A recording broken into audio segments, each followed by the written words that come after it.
দেন তো, ছাড়েন না, এটা কি হইব না? আব্বা যান, চলেন চলেন চলেন।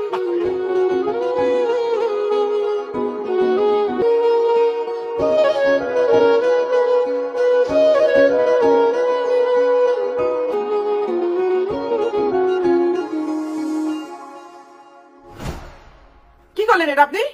মাছের মাথাটা কেন নিলেন? বৌমা, অনেকদিন এরকম বড় মাছের মাথা খাই না, তাই মাছের মাথাটা দেখা আমার খুব খাওয়ার ইচ্ছা হয়েছে, সেই কারণে আমি নিজে হাতে তুইলা নিছি। আমি মাছের মাথাটা খাই। আপনি মাছের মাথা খাবেন মানে? আপনি কি মাছটা কিনছেন?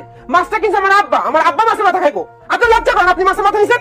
আরে লজ্জা থাকলে কি আর মাছের মাথা রানি তো নিয়ে আইছে পাঙ্গাস মাছ, আর এখন খাইতে চাই রুই মাছের মাথা। জামাই এইভাবে কথা কইতেছো কেন? হ্যাঁ, বিয়ে এত বড় মাছের মাথা জীবনে কোনোদিন দেখে নাই, এই প্রথম দেখলো। এই জন্যই তার ওই মাছের মাথা খাওয়ানোর জন্য লোভ হয়েছে। তো খাইতে থাকা অসুবিধা দেখি।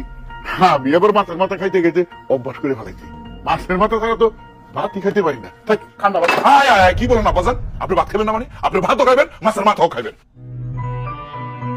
এই না আব্বাজান, এই মাছের মাথাটা আপনি খাইবেন। এটা তুমি কি করলো জামাই? এত শখ করে বিয়ে মাছের মাথাটা নিচে খাইবো বলে রাখাইতে পারলে মনে কষ্ট পাইবো না? আব্বা খাও তো তুমি। কেউ কষ্ট পাইলে তোমার কি? তুমি খাও। বিয়ে তাহলে কাজ করেন, আপনি অর্ধেকটু খান। যেভাবে তাকাই রয়েছেন, এটা যদি আমি একা খাই তাহলে আমার পেট ব্যথা করবে।